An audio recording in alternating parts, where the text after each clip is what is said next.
নিশ্চয়ই পাবে। বিভিন্ন জায়গায় যা জিনিস ঘটছে আমরা দেখতে পাচ্ছি টিভির মাধ্যমে, যে তাতে তো অনেক জায়গায় বুথের মানে পাতাই নেই।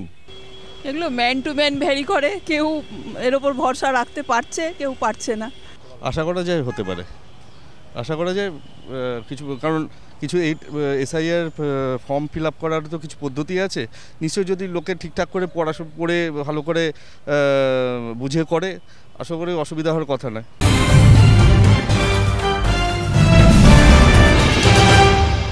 এসআইআরের আবহে একের পর এক আত্মহত্যার ঘটনা যখন সামনে আসছে, তখন রাজ্যের মুখ্যমন্ত্রী মমতা বন্দ্যোপাধ্যায় আশ্বস্ত করে বলছেন যে বিজেপি ষড়যন্ত্র করছে, 2 কোটি ভোটারের নাম বাদ দিয়ে ঘুরপথে এ বাংলায় ক্ষমতায় আসতে চাইছে তারা। তবে আপনাদের চিন্তা নেই, আমি আশ্বস্ত করছি আপনাদের পাশে রয়েছি। মমতা বন্দ্যোপাধ্যায়ের ঠিক এই আশ্বাস বাণীটায় সাধারণ মানুষ কতটা আশ্বাসিত হলো বা কতটা তারা ভরসা পেল, ঠিক এই প্রশ্নটা নিয়ে আমরা যাব সাধারণ মানুষের কাছে, জানার চেষ্টা করব তারা মমতা বন্দ্যোপাধ্যায় এই কথায় কতটা আশ্বস্ত হয়েছেন। নিশ্চয়ই পাবে। বিভিন্ন জায়গায় যা জিনিস ঘটছে আমরা দেখতে পাচ্ছি টিভির মাধ্যমে, যে তাতে তো অনেক জায়গায় বুথের মানে পাতাই নেই, এত থেকে এত পাতা নেই, তাদের নামই নেই। তো এইভাবে যদি চলতে থাকে, আমরা তো সবাই চাই যে ভালো মতো জনগণনা হোক, যেটা হচ্ছে এখন। যারা বাইরে থেকে এসছে তারা অবশ্যই বাদ যাক, নিশ্চয়ই, বা যারা মৃত তারা অবশ্যই বাদ যাক। তার মানে এই নয় যে বহু লোকের কাছে এখন আধার কার্ড এখন একমাত্র তাদের সহায়। এই যে বন্যা গেল, কত লোকের কাছে কোনো কার্ডই নেই, কোনো কিছুই নেই, তারা কিভাবে চলবে? তারা চলে যাবে অন্য জায়গায়, এ কি সম্ভব? যার জন্য মমতা বন্দ্যোপাধ্যায় সবাইকে সাহস দিয়ে বলছেন, এটা উনি সত্যি ঠিক কাজ করছেন। এখন দেখা যাক কী হয়।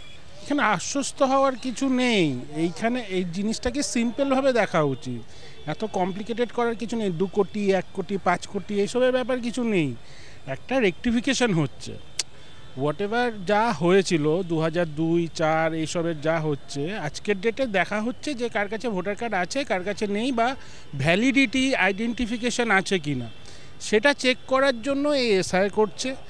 তার জন্য যা যা প্রসেস হচ্ছে করছে, যাদের নেই কেন নেই সেটা তাদের কাছে তো অপশন থাকছে, পিটিশন করার বা লিগাল ইয়ে করার সমস্ত কিছুই অপশন থাকছে।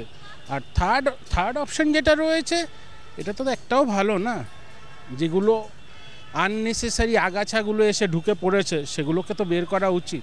কিন্তু এই আতঙ্কে মানুষ আত্মহত্যা করছে। এইগুলো স্কুলে পড়তে গিয়ে পড়াশোনা করার সময় আতঙ্কে আত্মহত্যা করছে, এটার কোনো জাস্টিফিকেশন হয়? পরীক্ষা তুলে দিতে হবে, পরীক্ষা তুলে দেবো তার মানে এটা কোনো জাস্টিফিকেশন হলো? আমি পরীক্ষায় বসলাম না, তার আগে আত্মহত্যা করে বসে আছি। এসআইয়ের হোক, নাম কাটুক, ভোটার নাম কাটলে সে তাকে বের করে দেবে। কোথায় বলেছে? কেউ বলেছে ভোটার থেকে, ভোটার আইডি থেকে যদি নাম কাটা যায় তাকে বের করে দেবে কেউ বলেছে? কোনো পলিটিক্যাল পার্টি বলেছে? আমি কারো ফেভারে কথা বলছি না, কিন্তু আমি ওভারঅল সিনারিওটা বলছি। কোথাও বলা হয়েছে যে তার কাছে তো অপশান থাকছে? ট্রাই করলাম না, আত্মহত্যা করে বসে রইলাম, আরে যা আচ্ছা মুশকিল। এটা কোনো জাস্টিফিকেশান আছে এগুলোর? আশা করা যায় হতে পারে, আশা করা যায় কিছু, কারণ কিছু এই এসআইআর ফর্ম ফিল আপ করার তো কিছু পদ্ধতি আছে, নিশ্চয়ই যদি লোকে ঠিকঠাক করে পড়ে ভালো করে বুঝে করে, আশা করি অসুবিধা হওয়ার কথা নয়। নিশ্চয়ই লোকে, আশা করি সাধারণ নাগরিকও বুঝবেন সেটা কীভাবে করা যায়, কোনো অসুবিধা হবে না। হ্যাঁ, যারা হচ্ছে হয়তো কোনো কারণে মিসআন্ডারস্ট্যান্ড বা কিছু হয়েছে, কিন্তু সেক্ষেত্রে যদি ভালো করে তারা স্টাডি করে আশা করি কোনো প্রবলেম হওয়ার কথা নেই। সেটা দায়িত্ব সমস্ত রাজনৈতিক মহল এবং প্রশাসনের। দেখুন, আমি তো রাজনীতিবিদ নয় বা আমি সেরকম, আমি সাধারণ মানুষ। এই বিষয়ে আমি কি বলতে পারি? আমরা এসআইআর হচ্ছে এসআইআর হবে, কি আছে? যারা এদেশের নাগরিক তাদের কিসের ভয়? কিছু ভয় নেই। কী করে বলবো সেটা কোনটা ঠিক কোনটা ভুল, কি করে বলবো?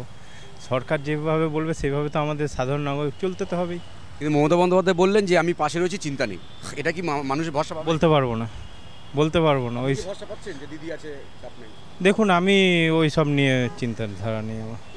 এগুলো ম্যান টু ম্যান ভ্যারি করে, কেউ এর ওপর ভরসা রাখতে পারছে, কেউ পারছে না।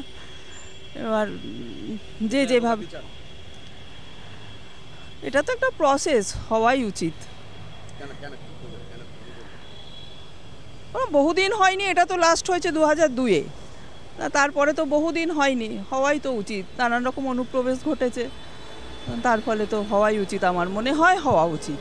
দেখুন, একজন রাজ্যের মুখ্যমন্ত্রী যখন কথা বলছে, মুখ্যমন্ত্রী তো আমাদের রাজ্যের মধ্যে সবচেয়ে হায়েস্ট অথরিটি, সুতরাং সেই জায়গাতে আশ্বস্ত হওয়ার কথা হয়। কিন্তু এসআইআর তো একটা, এটা পুরোপুরি আন্ডার কন্ট্রোল বা ইলেকশন কমিশন কি করবে কি করবে না তার উপরে রাজ্য সরকারের কোনো প্রভাব চলে না।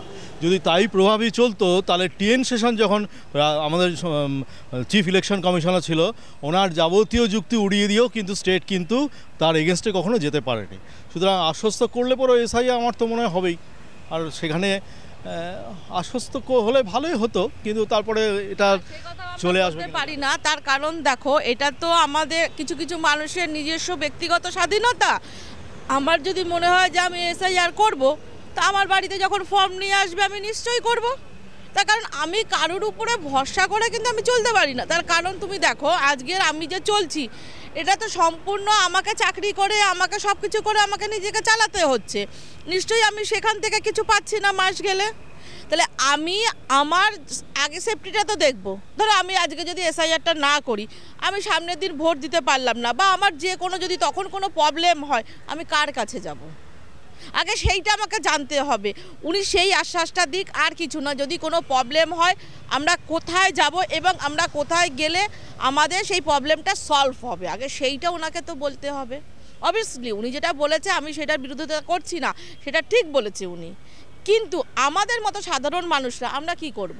এসআইআরটা করব, কারণ আমাদের নিজস্ব তো একটা আছে যে আমরা যদি না পারি ভাই ভোট দিতে, ভাই আমরা যদি এখানে আমাদের কোনো প্রবলেম হয় আমরা কোথায় যাব? যখন রাজ্যের মুখ্যমন্ত্রী স্বয়ং সাধারণ মানুষকে ভরসা দেন, সে ভরসাটাই সাধারণ মানুষ করবেন, এটা স্বাভাবিক।